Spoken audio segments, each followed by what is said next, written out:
Hi friends, ಎಲ್ಲರಿಗೂ ನಮಸ್ಕಾರ. ನಾನು ನಿಮ್ಮ ರೇಖಾ ಟ್ಯಾಲೆಂಟ್ ಚಾನಲ್ಗೆ ಎಲ್ರಿಗೂ ಸ್ವಾಗತ. ಹೊಸದಾಗಿ ನಮ್ಮ ಚಾನಲ್ನ ನೋಡ್ತಾ ಇದ್ದೀರಂದರೆ ಈಗಲೇ ಸಬ್ಸ್ಕ್ರೈಬ್ ಮಾಡ್ಕೊಳ್ಳಿ. ಹಾಗೆ ಇವತ್ತಿನ ವಿಡಿಯೋ ಬಂದ್ಬಿಟ್ಟು ಎಲ್ಲರಿಗೂ ಇಷ್ಟ ಆಗೋ ಥರ ಗಣೇಶ ಹಬ್ಬದ್ದು ವ್ಲಾಗ್ ಹಾಕಿದ್ದೆ. ತುಂಬ ಜನ ನೋಡಿ ಒಳ್ಳೆ ಕಮೆಂಟು ಮತ್ತು ರೆಸ್ಪಾನ್ಸ್ ಮಾಡಿದ್ರಿ. ಅದೇ ಥರ ನಮ್ಮನೆ ಪಕ್ಕದಲ್ಲಿ ದೊಡ್ಡ ಗಣೇಶ ಇಟ್ಟಿದ್ರು. ಅದಕ್ಕನ್ಬಿಟ್ಟು ನಾನು ಡಿಮಾರ್ಟ್ಗೆ ಹೋಗಿ ಏನೇನು ತೊಗೊಬಂದೆ ಮತ್ತು ಈ ಗಣೇಶ ಹಬ್ಬಕ್ಕೆ ಯಾವ ರೀತಿ ಪ್ರಸಾದ ಮಾಡಿದೆ ಅಂತ ಇದು ಕಂಪ್ಲೀಟ್ ವ್ಲಾಗ್ ಆಗ್ತಾಯಿದ್ದೀನಿ. ಇಷ್ಟ ಆಯ್ತಂದರೆ ಒಂದು ಲೈಕ್ ಮಾಡಿ, ಶೇರ್ ಮಾಡಿ, ಕಮೆಂಟ್ ಮಾಡಿ. ಯಾಕಂದರೆ ನಾನು ವರಲಕ್ಷ್ಮಿ ಹಬ್ಬಕ್ಕೂ ಡಿಮಾರ್ಟ್ಗೆ ಹೋಗಿದ್ದೆ. ಅದೇ ಥರನೇ ಈ ಸರಿ ಗಣೇಶ ಹಬ್ಬಕ್ಕೆ ಕೂಡ ಡಿಮಾರ್ಟ್ಗೆ ಹೋಗಿದ್ದೆ. ಕೆಲವೊಂದು ಪೂಜಾ ಐಟಮ್ ಆಗಿರ್ಬೋದು ಅಥವಾ ಪ್ರಸಾದ ಐಟಮ್ ಆಗಿರ್ಬೋದು ಬಲ್ಕಾಗಿ ಬೇಕಾಯಿತು, ಅದಕ್ಕೆ ತೊಗೊಬರೋಕ್ಕಂತ ಹೋಗಿದ್ದೆ. ಏನೇನು ತೊಗೊಬಂದೆ, ಏನೇನು ಮಾಡಿದೆ, ಯಾವ ಥರ ಮಾಡಿದೆ ಅಂತ ಕಂಪ್ಲೀಟಾಗಿ ನನ್ನ ಕೈಲಾದಷ್ಟು ವಿಡಿಯೋ ಮಾಡಿ ನಿಮ್ಮ ಜೊತೆ ಶೇರ್ ಮಾಡ್ಕೊಂಡಿದ್ದೀನಿ. ಖಂಡಿತ ನೋಡಿ. ಇಷ್ಟ ಆಯ್ತಂದರೆ ಒಂದು ಲೈಕ್ ಮಾಡಿ. ಬನ್ನಿ ಇವಾಗ ನೋಡ್ಕೊಬರೋಣ. ಮೊದಲನೇದಾಗಿ ಈ ಥರ ಒಂದು ಟ್ರಾಲಿ ಬಾಕ್ಸ್ ತೊಗೊಂಡಿದ್ದೀನಿ. ನಾನು ಲಾಸ್ಟ್ ಟೈಮ್ ವರಲಕ್ಷ್ಮಿ ಹಬ್ಬಕ್ಕೆ ಹೋಗಿದ್ನಲ್ಲ, ಅವಾಗೇ ನೋಡಿ ಇಟ್ಕೊಂಡಿದ್ದೆ. ಪ್ಲ್ಯಾನ್ ಹಾಕ್ಕೊಂಡೇ ಹೋಗಿ ತೊಗೊಬಂದೆ ಎರಡು. ಏನಕ್ಕೆ ತೊಗೊಬಂದೆ ಅಂದರೆ ತುಂಬ ಡೆಕ್ಕರ್ ಐಟಮ್ಗಳು ನಮ್ಮ ಮನೇಲಿದ್ದಾವೆ. ಹಂಗಾಗಿ ಡೆಕ್ಕರ್ ಐಟಮ್ಗಳನ್ನೆಲ್ಲ ನಾನು ಕಾರ್ಡ್ಬೋರ್ಡ್ ಬಾಕ್ಸ್ ಬರುತ್ತಲ್ವ, ಆನ್ಲೈನಲ್ಲಿ ಪರ್ಚೇಸ್ ಮಾಡಿದಾಗ ಬರುತ್ತಲ್ಲ, ಆ ಥರ ಬಾಕ್ಸ್ಗಳೆಲ್ಲ ಹಾಕಿಟ್ಟಿದ್ದೆ. ತುಂಬ ಹಾಳಾಗುತ್ತೆ ಆ ಬಾಕ್ಸಲ್ಲಿ ಹಾಕಿಟ್ರೆ, ಗಾಳಿ ಆಡೋದಿಲ್ಲ. ಮತ್ತು ಇನ್ನೊಂದು ಏನಂದರೆ ಈ ಥರ ಬಾಕ್ಸಲ್ಲಿದ್ದರೆ ಮತ್ತು ಏನಿದೆ ಅಂತಲೂ ಗೊತ್ತಾಗುತ್ತೆ.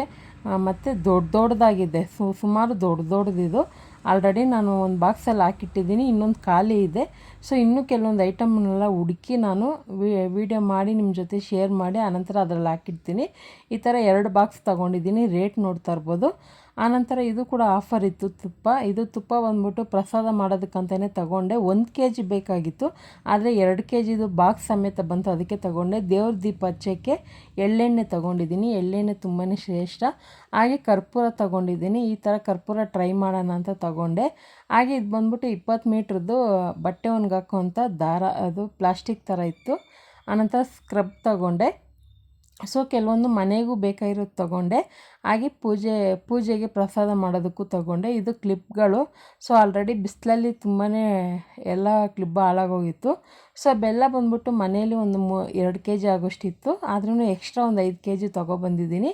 ಆನಂತರ ಹೆಸರುಬೇಳೆ ಕೂಡ ಅಷ್ಟೇ, ಮನೇಲಿ ಒಂದು ಸ್ವಲ್ಪ ಇತ್ತು, ಒಂದು 2.25 kg, 3 kg ಬೇಕಾಯಿತು, 2.25 ತೊಗೊಂಡಿದ್ದೀನಿ. ಕಡಲೆಕಾಳು ಅಷ್ಟೇ ಒಂದು 6 kg ಬೇಕಾಯಿತು, ಒಂದು 1/4 kg ಕಡಿಮೆ ಆಗಿದೆ. ಮನೆಯಲ್ಲಿ ಒಂದು 2 kg ಎಕ್ಸ್ಟ್ರಾ ಇತ್ತು. ಹಂಗಾಗಿ ಮತ್ತು ಇದಕ್ಕೆ ಲವಂಗ, ಏಲಕ್ಕಿ ಮತ್ತು ಗೋಡಂಬಿ ದ್ರಾಕ್ಷಿ, ಅರ್ಧ kg ಗೋಡಂಬಿ, 1/4 kg ದ್ರಾಕ್ಷಿ ತೊಗೊಂಡಿದ್ದೀನಿ. ಆನಂತರ ನಿಮ್ಗೆ ಗೊತ್ತಿರೋ ಹಾಗೆ ನನಗೆ ಪೂಜೆ ಐಟಮ್ಗಳಂದರೆ ತುಂಬಾ ಇಷ್ಟ. ಈ ಥರ ನನಗೆ ಕಾಣಿಸ್ದಾಗ ಅದರಲ್ಲೂ ಡಿಮಾರ್ಟಲ್ಲಿ ಕಡಿಮೆ ರೇಟಿಗೆ ಸಿಕ್ಕಿದಾಗ ತೊಗೊಂಡ್ಬಿಡ್ತೀನಿ. ನಿಮಗೆ ಗೊತ್ತಿರುತ್ತೆ ಆನ್ಲೈನಲ್ಲೆಲ್ಲ ಎಷ್ಟೊಂದು ರೇಟ್ ಇರುತ್ತೆ ಅಂತ. ಪ್ರಸಾದಗಳನ್ನ ಇಡೋದಕ್ಕಂತ ಆ ಥರ ಪ್ಲೇಟ್ ತೊಗೊಂಡೆ. ಅದು ಗೋಲ್ಡ್ ಪ್ಲೇಟೆಡ್ದು, ಒರಿಜಿನಲ್ ಬ್ರಾಸ್ ಅಲ್ಲ ಅದು. ಆನಂತರ ಕ್ವಾಲಿಟಿನೂ ಚೆನ್ನಾಗಿದೆ. ಆನಂತರ ಪಂಚಪಾತ್ರನೂ ಉದ್ದಾರಣೆ ತೊಗೊಂಡೆ. ಇವಾಗ ನೋಡ್ತಾ ಇರ್ಬೋದು, ಒಂದು 3 ತೊಗೊಂಡಿದ್ದೀನಿ. ದೇವ್ರ ಹತ್ರ ಏನಾದರೂ ನೀರು ತೀರ್ಥ ಅದೆಲ್ಲ ಇಡೋದಕ್ಕೂ ಯೂಸ್ ಆಗುತ್ತೆ. ಕರ್ಪೂರ ತೊಗೊಂಡಿದ್ದೀನಿ, 2 ಥರದ್ದು ತೊಗೊಂಡಿದ್ದೀನಿ. ಒಂದು ದೀಪ ಹಚ್ಚೋದಕ್ಕೂ ಯೂಸ್ ಆಗುತ್ತೆ, ಕರ್ಪೂರ ಹಚ್ಚೋದಕ್ಕೂ ಯೂಸ್ ಆಗುತ್ತೆ. ನಾವು ಇದನ್ನು ಹಬ್ಬಗಳಲ್ಲಿ ಯೂಸ್ ಮಾಡ್ಕೋಬೋದು ಅಥವಾ ನಾರ್ಮಲ್ ವಾರಗಳಲ್ಲೂ ಯೂಸ್ ಮಾಡ್ಕೋಬೋದು. ಕಂಪ್ಲೀಟ್ ಒಂದು ಪೂಜಾ ಸೆಟ್ ಥರ ತೆಗೆದಿಟ್ಕೊಂಡಿದ್ದೀನಿ. ಆನಂತರ ಈ ಸರಿ ನಾನು ಡಿಮಾರ್ಟಲ್ಲಿ ನನಗೆ ಸಿಂಗಲ್ ಬೆಡ್ ಕವರ್ ಬೇಕಾಗಿತ್ತು ಅಂದ್ಬಿಟ್ಟು ತೊಗೊಂಡಿದ್ದೀನಿ. ಬೇಕಾಗಿತ್ತು ಅಂತಲ್ಲ, ಆಲ್ರೆಡಿ ಒಂದು 5 ತರಿಸಿ ನಾನು ವೀಡಿಯೋ ಮಾಡಿಟ್ಟಿದ್ದೀನಿ, ಇನ್ನೂ ಅಪ್ಲೋಡ್ ಮಾಡಿಲ್ಲ, ಮಾಡ್ತೀನಿ. ಆನ್ಲೈನಲ್ಲಿ ತೊಗೊಂಡಿರೋದು.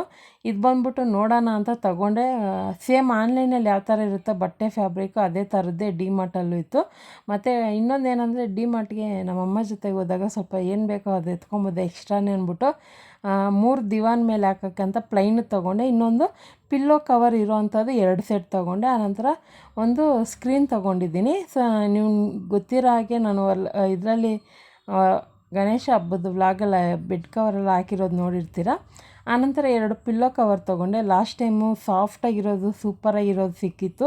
ಈ ಸರಿ ಫೆಸ್ಟಿವಲ್ ವೈಪ್ ಥರ ಇರಲಿ ಅಂತ ಒಂದು 2 ಥರ ಡಿಸೈನಲ್ಲಿ ತಂದಿದ್ದೀನಿ. ತುಂಬಾ ಚೆನ್ನಾಗಿದೆ, ಸಾಫ್ಟಾಗಿರೋದೇ ನೋಡಿ ತೊಗೊಂಡಿದ್ದೀನಿ. ಇದಾಗಿತ್ತು ನನ್ನ ಡಿಮಾರ್ಟ್ ಶಾಪಿಂಗ್ ವಿಡಿಯೋ.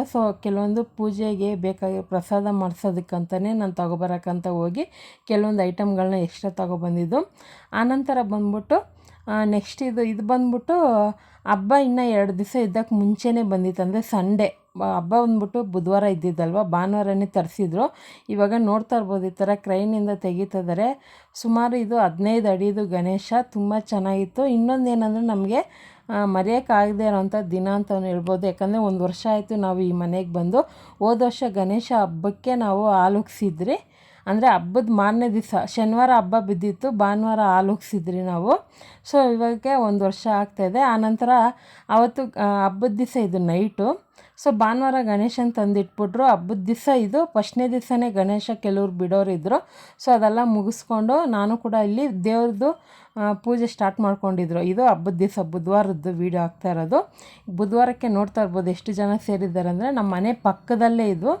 ಜಸ್ಟ್ ಒಂದು 30 ಸೆಕೆಂಡ್ ನಡೆದ್ರೆ ಸಾಕಷ್ಟೇ. ನಮ್ಮ ಮನೆ ಪಕ್ಕದ್ದೇ, ಕಾಂಪೌಂಡ್ ಪಕ್ಕದಲ್ಲೇ ಕುಂಡ್ರಿಸಿದ್ರು. ನಮ್ಮದು ಇಲ್ಲಿ ಒಂದು ಗ್ಯಾಂಗ್ ಇದೆ ಹುಡುಗರದು, ಎಲ್ಲ ಕಾಲೇಜ್ ಹುಡುಗರು, ಕೆಲಸಕ್ಕೆ ಹೋಗೋರು, ಆಟೋ ಓಡಿಸೋರು, ಈ ಥರ ಹುಡುಗರದ್ದು ಗ್ಯಾಂಗ್ ಇದೆ. ಸೊ ಅವ್ರಿಗೆ ಹೇಳಿದ್ದೆ ನಾನು ಫಸ್ಟೇ ಪ್ರಸಾದ ಮಾಡಿಕೊಡ್ತೀನಿ. ಅವ್ರೇನು ಹೇಳಿದ್ರು ಅಂದರೆ 3 ದಿವಸ ಕುಂಡ್ರಿಸ್ತೀನಿ ಅಂತ ಹೇಳಿದ್ರು. ಆನಂತರ ಬುಧವಾರದಿಂದ ಭಾನುವಾರ 5 ದಿವಸಕ್ಕೆ ಪರ್ಮಿಷನ್ ಸಿಕ್ತು ಅಂದ್ಬಿಟ್ಟು ಗಣೇಶನ ಕುಂಡ್ರಿಸಿದ್ರು. ಡೈಲಿ ಪೂಜೆಗೆ ಹೋಗ್ತಾಯಿದ್ದೆ, ಒಬ್ಬೊಬ್ಬರು ಒಂದೊಂದು ದಿವಸ ಪ್ರಸಾದ ಮಾಡಿಸ್ತಾಯಿದ್ರು. ನಾನು ನನ್ನ ಕೈಯಾರೆ ಮಾಡಿಕೊಡ್ಬೇಕಂತ ನಾನೇನು ಮಾಡಿದೆ, ಕಡಲೆ ಉಸ್ಲಿ ಪೊಂಗಲ್ ಮಾಡೋಣ ಅಂತ ಪ್ಲ್ಯಾನ್ ಮಾಡಿದ್ದಿದ್ದು. ತುಂಬ ಚೆನ್ನಾಗಿ ಬಂತು ಪ್ರಸಾದ ಕೂಡ. ಸೊ ನಾನು ಬಂದ್ಬಿಟ್ಟು ಶನಿವಾರ ಮಾಡಿಕೊಡ್ತೀನಿ ಅಂತ ಒಪ್ಕೊಂಡಿದ್ದೆ. ಆನಂತರ ಇವತ್ತು ಶನಿವಾರದ್ದು ವೀಡಿಯೋ ಹಾಕ್ತಾಯಿದ್ದೀನಿ. ಶನಿವಾರ ಭಾನುವಾರದ ಎರಡೂ ಬರುತ್ತೆ. ಸೊ ಕಡಲೆ ಉಸ್ಲಿ ಪೊಂಗಲು ಎಲ್ರಿಗೂ ಗೊತ್ತಿರೋದೆ. ಕಡಲೆಕಾಳನ್ನ ನಾನು ಬೆಳಗಿನ ಜಾವ 5 ಗಂಟೆಗೆ ನೆನೆ ಹಾಕಿ ಒಂದು 3:30 ಸ್ಟಾರ್ಟ್ ಮಾಡಿಕೊಂಡೆ. ಸಂಜೆ 7:30 ಪೂಜೆ ಕೊಡಬೇಕಾಯಿತು. ಹಂಗಾಗಿ ಎಲ್ಲ ಪ್ರಸಾದ ಎಲ್ಲ ಮಾಡಿಕೊಂಡೆ. ಇನ್ನೊಂದೇನೆಂದರೆ, ಭಾನುವಾರ ವಿಸರ್ಜನೆ ಮಾಡೋ ದಿವಸ ನಾವು ಮನೇಲಿ ಇರಬೇಕಾಗಿತ್ತು ಅಂದ್ಕೊಂಡಿದ್ದೆ, ಅದು ಆಗಿಲ್ಲ. ಯಾಕಂದರೆ ಗೌರಿ ಹಬ್ಬಕ್ಕೆ ತವ್ರ ಮನೆಗೆ ನಮ್ಮಮ್ಮ ಹೋಗ್ತಾರೆ, ವರ್ಷ ಹೋಗಿ ಅರ್ಶಿನ ಕುಂಕುಮ ತೊಗೊಬರ್ತಾರೆ. ಹಂಗಾಗಿ ಈ ಸರಿ ನಾವು ಹೋಗೋಣ ಜೊತೆಗೆ ಅಂದ್ಬಿಟ್ಟು ಭಾನುವಾರ ಪ್ಲ್ಯಾನ್ ಮಾಡ್ಕೊಂಡಿದ್ರಿ. ಸೊ ನೋಡ್ತಾ ಇರ್ಬೋದು, ಪ್ರಸಾದಕ್ಕೆ ಏನೇನು ಬೇಕೋ ಎಲ್ಲ ಪ್ರಿಪೇರ್ ಮಾಡಿ ಇಟ್ಕೊಂಡು ಒಂದು 2 ಅವರಲ್ಲಿ ಮುಗಿಸಿದ್ದೀನಿ ನಾನು. ಸೊ ತುಂಬಾ ಚೆನ್ನಾಗಿ ಬಂತು, ಮತ್ತು ಚೆನ್ನಾಗಿ ಪೂಜೆ ಕೂಡ ಮಾಡಿಕೊಟ್ರು. ಪ್ರಸಾದ ಕೂಡ ತುಂಬ ಜನ ತಿಂದು ಚೆನ್ನಾಗಿದೆ ಅಂತ ಹೇಳಿದ್ರು. ಅದೇ ನಮಗೆ ತೃಪ್ತಿ ಅನ್ನಿಸ್ತು. ಸೊ ಈ ಥರ ಒಂದು ನಾವೇ ನಮ್ಮ ಕೈಯಾರೆ ಮಾಡಿಕೊಡೋದ್ರಲ್ಲಿ ತೃಪ್ತಿ ತುಂಬಾ ಚೆನ್ನಾಗಿರುತ್ತೆ. ಹೋಟ್ಲಲ್ಲಿ ಆರ್ಡ್ರ್ ಕೊಡ್ಬೋದು, ಆದರೆ ನಾವು ಕೈಯಾರೆ ಮಾಡಿಕೊಟ್ಟಾಗ ಆ ರುಚಿನೇ ಬೇರೆ ಥರ ಇರುತ್ತೆ. ಸೊ ಭಾನುವಾರ ಕೂಡ ನನಗೆ ಏನು ಮಿಸ್ ಆಗಿಲ್ಲ. ದಾರಿ ಉದ್ದಕ್ಕೂ, ಯಾಕಂದರೆ ತುಂಬ ಜನ 5 ದಿವಸ ಇಟ್ಟಿದ್ರಲ್ಲ, ದಾರಿ ಉದ್ದಕ್ಕೂ ಎಷ್ಟೊಂದು ಗಣೇಶನ ನೋಡ್ಕೊಂಡು ಹೋದ್ರೋ ನಾವು, ಮಿಸ್ ಮಾಡ್ಕೊಂಡಿಲ್ಲ. ಊರಲ್ಲಿ ಹೋದರೆ ಊರಲ್ಲಿ ಕೂಡ ಅಲ್ಲಿ ಗಣೇಶನ ದರ್ಶನ ಆಗಿ ಅಲ್ಲೂ ಕೂಡ ಪ್ರಸಾದ ಸಿಕ್ತು ನನಗೆ. ನಿಮ್ಗೆ ಗೊತ್ತಿರೋ ಹಾಗೆ ನಮ್ಮೂರು ಬಂದ್ಬಿಟ್ಟು ಆನೇಕಲ್ಲು. ಸೊ ನೋಡ್ತಾ ಇರ್ಬೋದು, ಪ್ರಸಾದ ಎಲ್ಲ ಮಾಡಿಕೊಂಡು ನಾನು ಪೂಜೆಗೆ ತಟ್ಟೆನಲ್ಲಿ ಜೋಡಿಸಿ ಇಟ್ಕೊಂಡು ಹೋದೆ. ಸೊ ಚೆನ್ನಾಗಿ ಪೂಜೆ ಆಯಿತು ಅವತ್ತು ಶನಿವಾರದ ದಿವಸ. ಇನ್ನೊಂದೇನೆಂದರೆ, ನಾವು ಕಡಲೆ ಉಸ್ಲಿ ಪೊಂಗಲ್ ಮಾಡಿದ್ದೆ, ಅವತ್ತೇ ತುಂಬ ಜನ ಕಡಲೆ ಉಸ್ಲಿ ಕೂಡ ಮಾಡಿ ಕೊಟ್ಟಿದ್ದರು. ಏನಂದರೆ ಎಲ್ಲರಿಗೂ ಅದೇ ಆಯಿತು, ಕಡಲೆ ಉಸ್ಲಿನೇ ಆಯಿತು. ಸೊ ಪೂಜೆ ಎಲ್ಲ ಮುಗಿಸ್ಕೊಂಡು ಪ್ರಸಾದ ಎಲ್ಲ ತಿಂದು ಶನಿವಾರ ನೈಟು ಕಳೀತು. ಭಾನುವಾರ ನೆಕ್ಸ್ಟು ಆದರೆ ನಾನು ಬೆಳಗ್ಗೆನೇ ಒಂದು 10:30 ನಾವು ಊರಿಗೆ ಹೋಗ್ಬಿಟ್ರಿ. 10:30 ಅಷ್ಟೊತ್ತಿಗೆ ಹೇಳಿದ್ದೆ, ನಮ್ಮ ತಮ್ಮ ಊರಿಗೆ ಬಂದಿರಲಿಲ್ಲ, ಅವ್ನ ಮನೇಲೇ ಇದ್ದೆ, ಅವ್ನಿಗೆ ಹೇಳಿಟ್ಟಿದ್ದೆ ನಾನು ಸ್ವಲ್ಪ ಎಲ್ಲ ವೀಡಿಯೋ ಮಾಡ್ಕೊ ಅಂತ. ಯಾಕಂದರೆ ನೀವು ಲಾಸ್ಟ್ ವರ್ಷ ನಾವು ಬಂದು 1 ವರ್ಷ ಆಯ್ತಲ್ವ. ಸೊ ಹೋದ ವರ್ಷ ಯಾವ ಥರ ಇಟ್ಟಿದ್ರಂತ ನೋಡಿರ್ತೀರ. ಈ ವರ್ಷ ಬಂದ್ಬಿಟ್ಟು 15 ಅಡಿ ಗಣೇಶ. ನೋಡೋಣ ನೆಕ್ಸ್ಟ್ ವರ್ಷ ಯಾವ ಥರ ಬರುತ್ತೆ ದೇವರು ಅಂತ. ಗಣೇಶನಿಗೆ ತುಂಬ ಇಷ್ಟ ಅಂದರೆ ಮಕ್ಕಳು ಜಾಸ್ತಿ ಸೇರಬೇಕು, ಡ್ಯಾನ್ಸ್ ಆಡಬೇಕು, ತಮಟೆ ಸದ್ದು ಅದೆಲ್ಲ ಕೇಳ್ತಾಯಿದ್ರೆ ಆ ಮಜಾನೇ ಬೇರೆ. ಸೊ ನನಗಂತೂ ತುಂಬಾ ಇಷ್ಟ ಆಯಿತು. ಈ ವರ್ಷ ಅಂತೂ ತುಂಬ ಖುಷಿಯಾಗಿ ಎಂಜಾಯ್ ಮಾಡಿದೆ ಹಬ್ಬನ. ಸೊ ಖಂಡಿತ ನಿಮಗೆ ಈ ವಿಡಿಯೋ ಇಷ್ಟ ಆಗಿರುತ್ತೆ. ಕಂಪ್ಲೀಟ್ ಮಾಡ್ತಾಯಿದ್ದೀನಿ. ಯಾವುದೇ ರೀತಿ ಯಾರಿಗೂ ಏನು ತೊಂದರೆ ಆಗದಿರ, ಯಾವುದೇ ರೀತಿ ವಿಘ್ನಗಳಾಗದಿರ ಈ ವರ್ಷ ಗಣೇಶ ಹಬ್ಬ ಚೆನ್ನಾಗಿ ಆಚರಣೆ ಮಾಡಿದ್ದೀನಿ. ನೀವೆಲ್ಲ ಹೆಂಗೆ ಮಾಡಿದ್ರಿ ಅಂತ ಕಮೆಂಟ್ ಮಾಡ್ತೀನಿ. ಈ ವಿಡಿಯೋ ಇಷ್ಟ ಆಯ್ತು ಅಂದರೆ ಲೈಕ್ ಮಾಡಿ, ಶೇರ್ ಮಾಡಿ, ಸಬ್ಸ್ಕ್ರೈಬ್ ಮಾಡಿ. Thanks for watching. ಬಾಯ್.